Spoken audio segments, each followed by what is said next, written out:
What's up, dudes and dudettes? Who am I kidding? My audience is 100% male. As you can tell from my voice, probably, I'm a little bit sick, but never mind that. Have I got the episode for you guys today? We are in the League One, as you can tell here, but only just. If we take a look at last season's final league positions, look at that, third. We finished in third, just above Bury on goal difference. I think goal difference is the decisive factor for ties, isn't it? Yeah, goal difference. So yeah, just managed to scrape it, and that is why I didn't do any end of season live comms. I was going to live com. Well, I was actually preparing to do some live comms in the playoffs, because I was convinced that we'd have to do playoffs, and it turned out we didn't. Because if we take a look at the end of last season, and I'm gonna be careful here where I left you. Oh,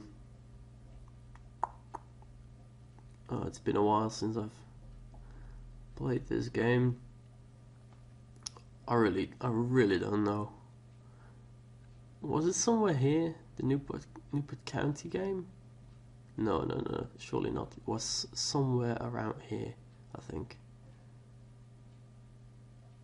Yeah, well, I'm gonna go over these results anyway. So Carlisle 2-0 defeat. I apologize if I'd done this before, but anyway. Then we beat AFC Wimbledon. I'm just gonna go real quick. 3-1. James Zalowski and Luke Williams with 2. Tranmere Rovers was a draw, 2-2 with 2 red cards. So that's a massive result, great result for us. Jermaine Easter and Scott Vernon giving us a dramatic late equalizer. I seem to remember this having happened before. Maybe I already told you guys about this. Anyway, Northampton then 4-2. Aaron Wildick, Stephen Foster, Scott Vernon and Luke Williams on the score sheet. Accrington 3-1. Aaron Wildick, McAllister and Vernon on the score sheet. Cambridge 3-0. Vernon, McAllister and Williams. Wycombe, I think it's Wycombe, correct me if I'm wrong. George Green, Scott Vernon and Anthony Griffith on the score sheet. And then we just collapsed. We absolutely collapsed. I don't know what happened. But in the crucial final stages of the season, we just completely collapsed. And I should have stopped playing after this game, after the Mansfield game, 4-0 defeat. I should have stopped and gone to do something else, because when you're in this kind of a spiral, a negative spiral, you should stop, allow your brain to process things and refresh, basically, because if you keep going, you're going to shoot yourself in the foot, and that's what I did. So I blame myself partly, but just this run of form shouldn't have happened anyway. I blame that on the players, mainly. But yeah, we lost to Morecambe, yeah, with Scott Vernon scoring for us. But yeah, I'm not saying we played badly, by the way. I'm not saying we played badly in all of these games. We should have won some of these games, actually, but still, it's no excuse. Yeah, then Oxford 1-1. Green scored for us. Dagenham and Redbridge, I think. Vernon on the score sheet. Mansfield beat us 4-0, absolutely shattered us. Exeter 1-0 defeat. Bury 3-1 defeat. Luke Williams on the score sheet for us. York 1-1. Green on the score sheet, and Ben Davies with an own goal. because when things are going against you, everything is going against you. And then Portsmouth 1-4 defeat, or 4-1 defeat, with Luke Williams getting on the score sheet for us. And that was, at that point, we were 4th, I think. And we needed Bury to lose both of their games, both of the two last games, and we needed to win the 2 last games. So I was getting ready to,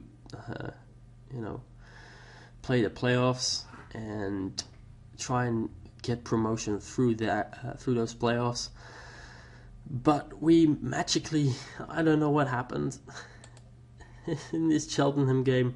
All of a sudden, everything started working. We started scoring again.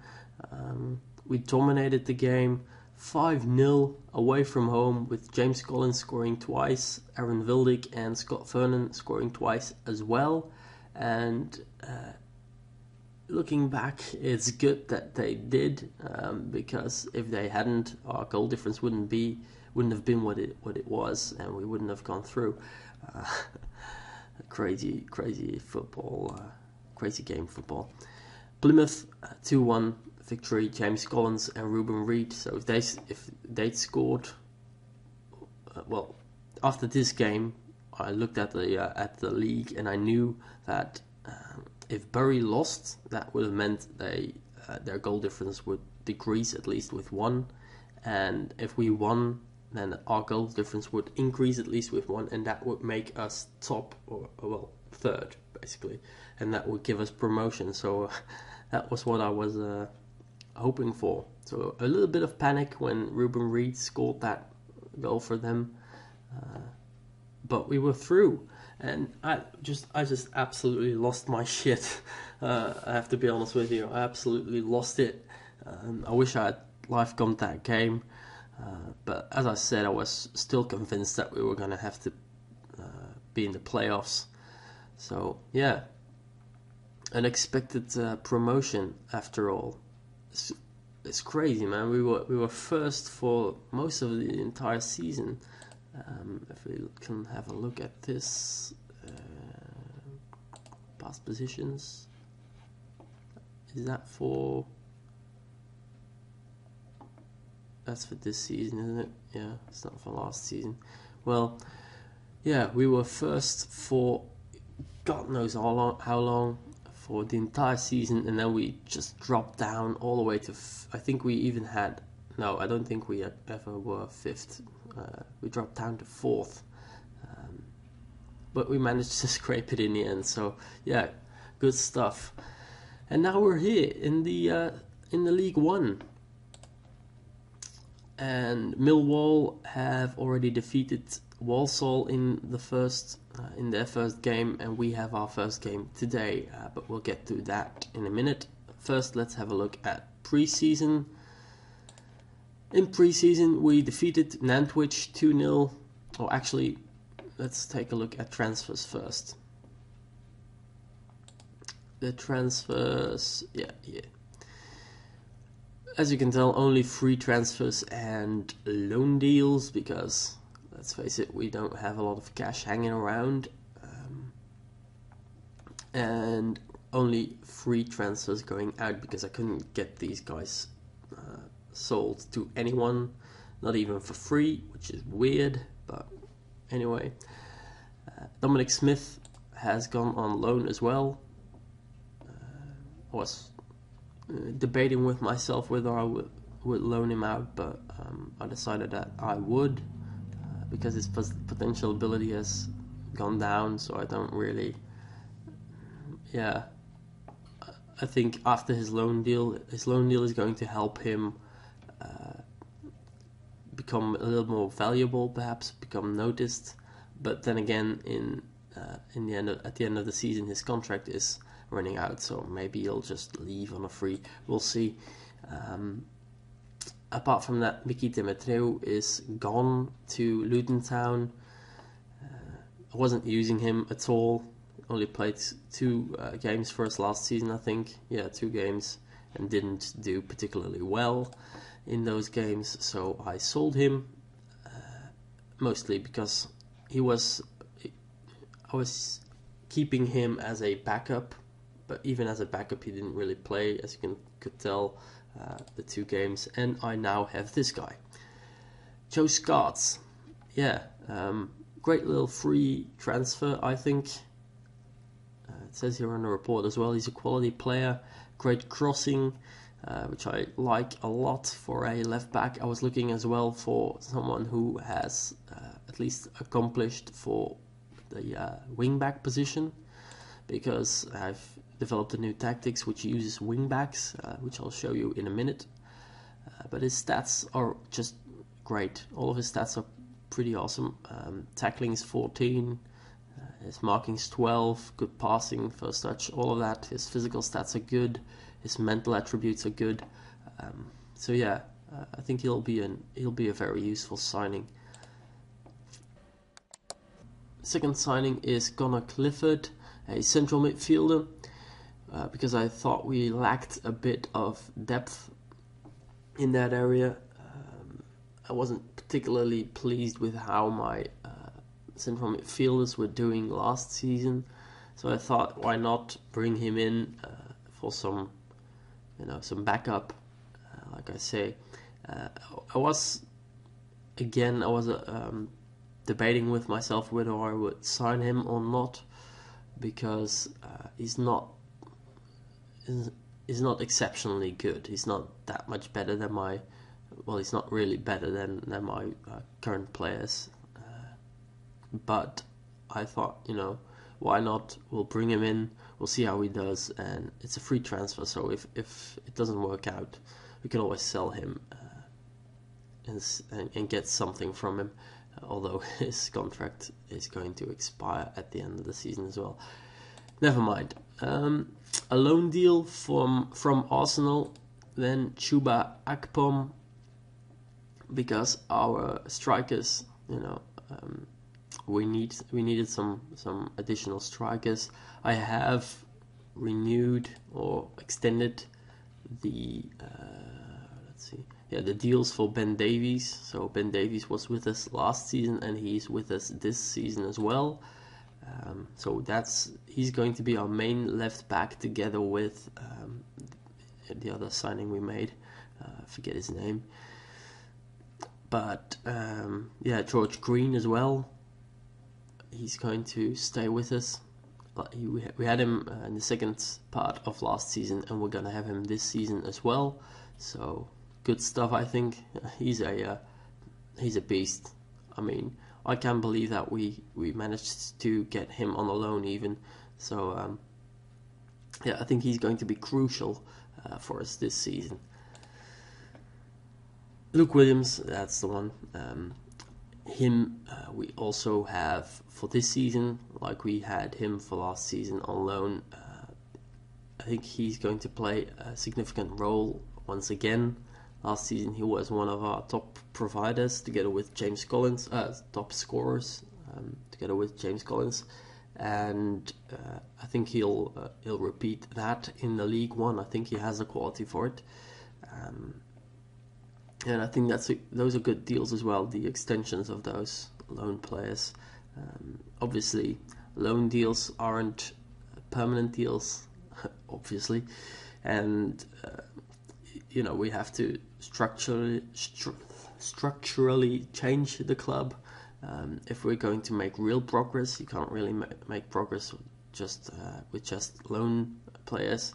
But I think they will help us at least stay up in the League One and then settle and hopefully get things going with our own youth players eventually. Right, so going back to our transfers. Chuba Akpom, he was actually recommended to me by a viewer, Gareth Rowlands, but I think he recommended him for a left wing position, but I'm gonna use him as a striker because I'm still don't have a tactic using wingers. Right, so last signing of this, well, so far really, because I am looking to sign a few more players perhaps. I don't want to disrupt the team too much, but I am looking for some reinforcements still. But I brought I didn't really buy myself. I got myself a little Belgian dude. I had to, really. I'm a Belgian dude myself, so, and I saw this guy hanging around in the loan list, so yeah, I thought, why not? Let's have a look at him, and he wasn't too bad. He's on loan from Standard de Liège, which is, well, you probably know them, Standard Liège. I don't know how you guys pronounce it.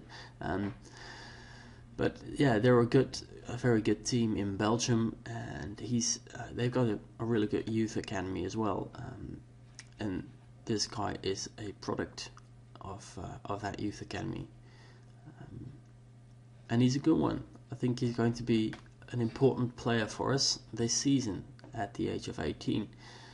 Great skills, great stats. Yeah, he's going to be good. Right, so now let's have a look at preseason. First game of preseason was Nantwich, and we scored twice. They didn't score any goals. Oh yeah, 2-0.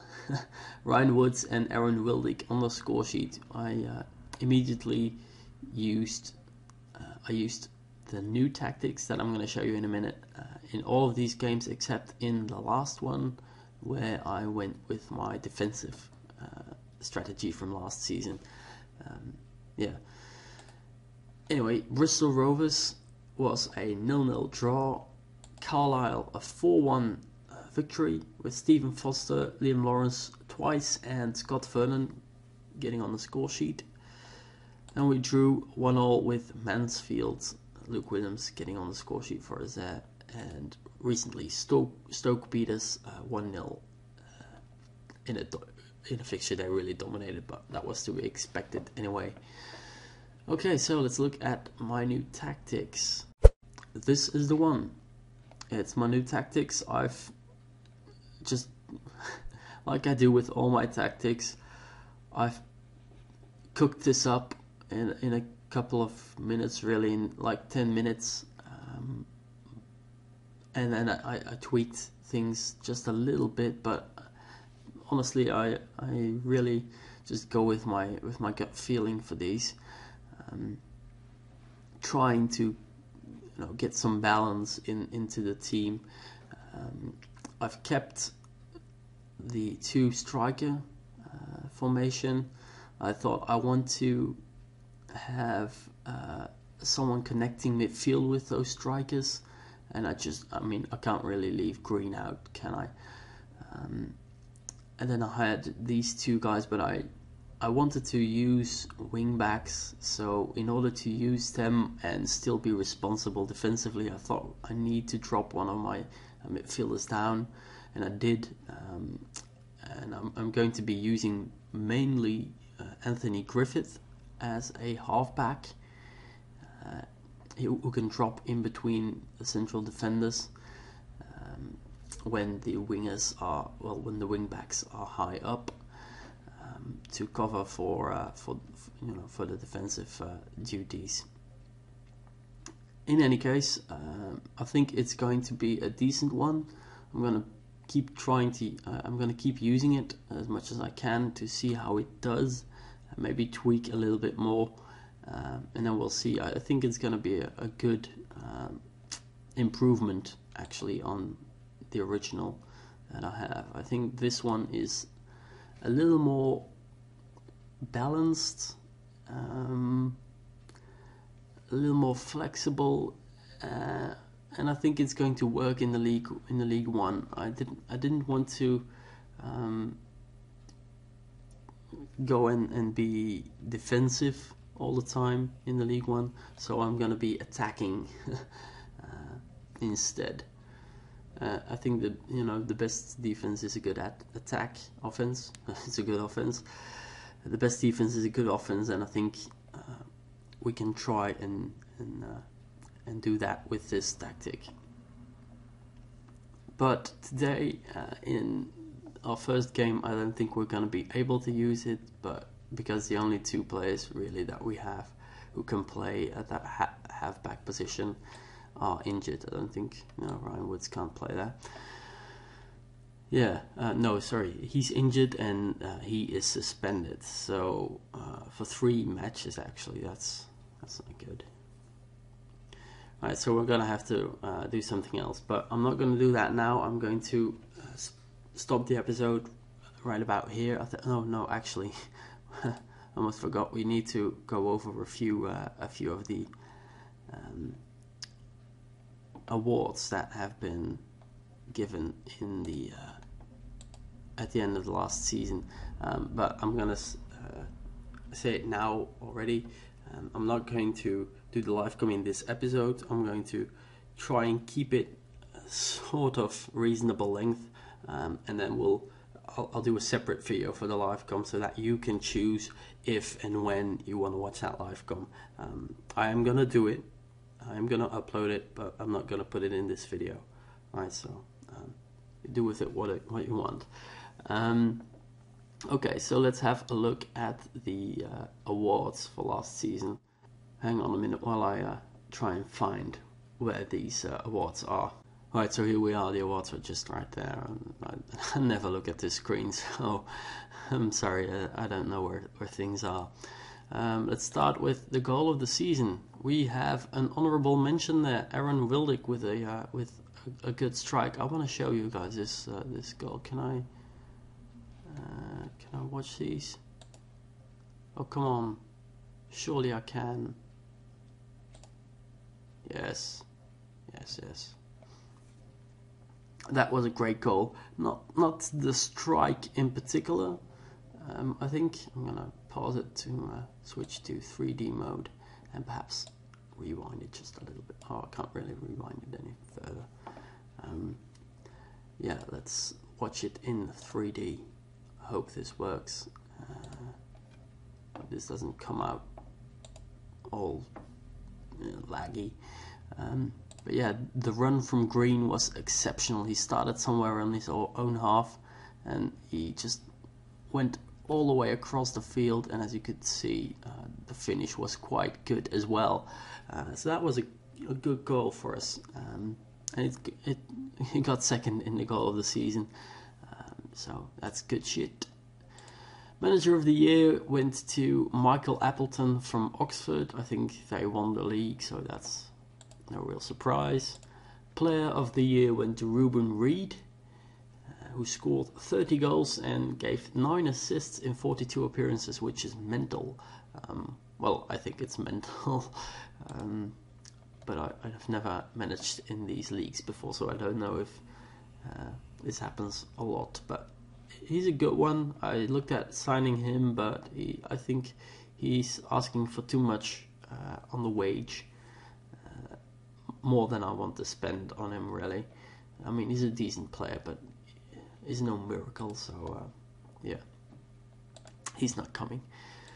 Players Team of the Year, we got a few players in there. Jason Leutweiler, our goalkeeper, apparently the best goalkeeper in the league, so he's in goal there. We've got Connor Goldson in defence, Liam Lawrence and Aaron Wildick both in the central midfield, and James Collins up there with Ruben Reed. So he's the second best striker of the season, I think.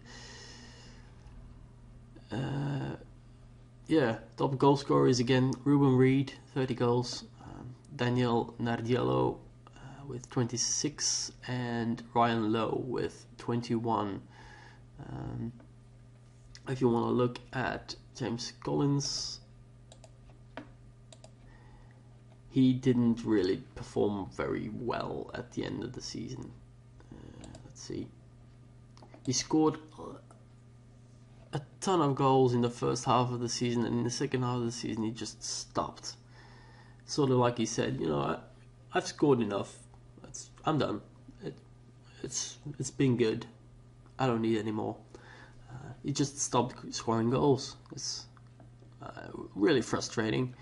In the end, he got 19 goals and 9 assists, which isn't bad, obviously, but he should have scored more, and he allowed where is he? Luke Williams to catch up with him. He got 18 goals and 12 assists, which is incredible in 32 appearances. I really can't complain about him. He's had the occasional dip in form, but he was really good, and he's helped us immensely in our bid for the title. Eventually we got third, but he helped us immensely in our promotion at least. Right, so that's it for the awards. Maybe we'll have a look at the winners in the League One, the Championship, and the Premiership. Bristol City got promoted as champions from the League One, as well as Sheffield United and Preston, who were second and third. Relegated were Port Vale, Notts County, Gillingham and Chesterfield. Let's have a look here. Only 5 losses, that's a good season. In the Championship, we have Cardiff going up as champions, Middlesbrough joining them in the Premier League, and Huddersfield, well, you know, Huddersfield are going up. Millwall, Rotherham and Blackpool were relegated. To be honest, I don't know that much. I don't know enough of English football to know which of these teams are,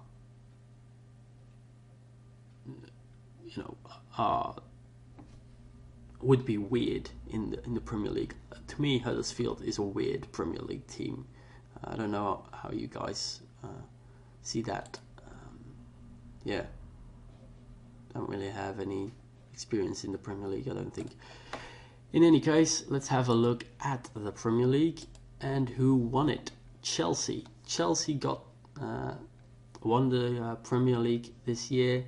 Looks like it might be the case in real life as well, with Manchester City a fairly close second, which seems realistic as well, and Liverpool at a respectable distance in third, Manchester United fourth, Arsenal fifth, Tottenham sixth.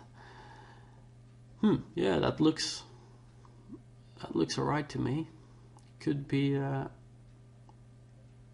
it's pretty realistic, I think. Everton are in 8th, with Hull coming in 7th. That's a good finish for them. Stoke, our new affiliate club, have finished in 16th. Yeah, and relegated are Burnley, West Brom and West Ham. No real surprises there, I think. Right, so yeah, looking at Stoke, there could be an interesting player coming from our affiliate club on loan. Right here, Jonathan Teixeira. I've offered him a trial to see if he really is. But I mean, honestly, I shouldn't really be thinking about this even. I should be. Actually, why not? Let's. What? Can I not? Can I not offer to loan him? Weird. I'll figure it out. Yeah. For those of you who like to see the live com, I'll see you guys in a minute. But for the rest, I'm going to stop the video right here. I don't think there's anything more I need to tell you. I did have some changes to my staff, but I don't think that's really that interesting. I just brought in some coaches, some physios and some scouts. Not very interesting. Yeah, that's going to be it, I think. Yeah, probably because I'm offering him a trial. Is why I'm not being able to make a loan offer, I think. Anyway, I'll see you guys in the next episode. Drop us a like if you want. Oh yeah, one more thing. I'm watching it. I'm looking at it right here. I do have a new contract with the club. I had I had some trouble renewing my contract because the board wanted to. You probably know it. You have to discuss. You have to decide first if you want to discuss the current club vision or not before you enter contract negotiations. And I said, I want to discuss the current vision because they're expecting me to finish mid-table, and I think that's a bit harsh. I think, we've only just promoted. I think setting the bar that high is a bit. I think it's a bit too high, but never mind. I wanted to get some more transfer budget and wage budget. If they're expecting me to finish mid-table, I want some more money. So I negotiated for that, and then I accidentally clicked raise expectations, the raise expectations option, and the only possibilities for me to click were, I think,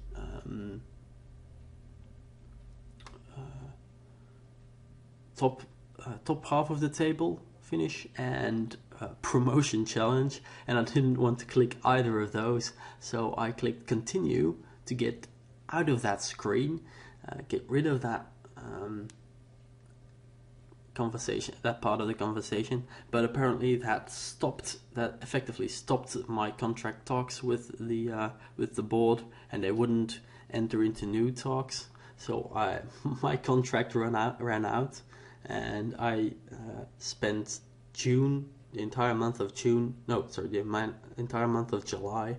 on a month-to-month contract, which was quite funny but quite distressing as well, because I knew they could just hire someone else. I was pretty sure they wouldn't, because they were quite happy with me, but they could have just hired someone else and I would have been gone.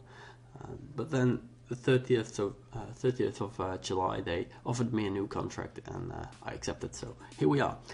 Anyway, enough rambling. I'm gonna leave you guys now, and I'll see you in the next episode. Take care. Bye.